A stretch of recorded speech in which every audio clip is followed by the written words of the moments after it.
Kepala BP2MI Benny Ramdhani akhirnya buka suara setelah pernyataannya soal sosok T pengendali bisnis judi online menggegerkan publik.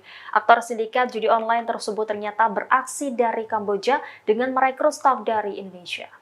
Benny saat dihubungi pada Sabtu 27 Juli memberikan klarifikasi soal sosok T, sebab menurutnya banyak orang yang sudah salah paham mengenai pernyataan tersebut, sehingga menimbulkan misleading atau penyesatan informasi. Benny meluruskan bahwa sosok T bukanlah pengendali bisnis judi online di Indonesia, melainkan pengendali judi online yang kebal hukum itu beraksi di Kamboja. Benny juga menyinggung rapat terbatas dengan Jokowi dan pejabat tinggi lainnya pada Agustus 2023 lalu.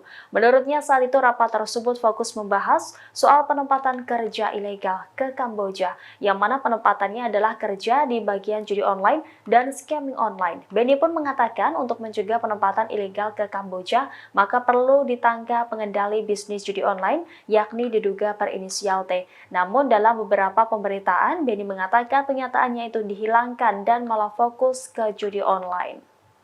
Benny lantas mengatakan kesalahpahaman ini terjadi karena semua terfokus dengan adanya Satgas Judi Online yang dibentuk Indonesia. Ia pun sampai menegaskan permasalahan judi online ini bukanlah tugasnya, apalagi sampai mengungkapkan sosok di balik kasus judi online tersebut. Download Tribun X sekarang, menghadirkan lokal menjadi Indonesia.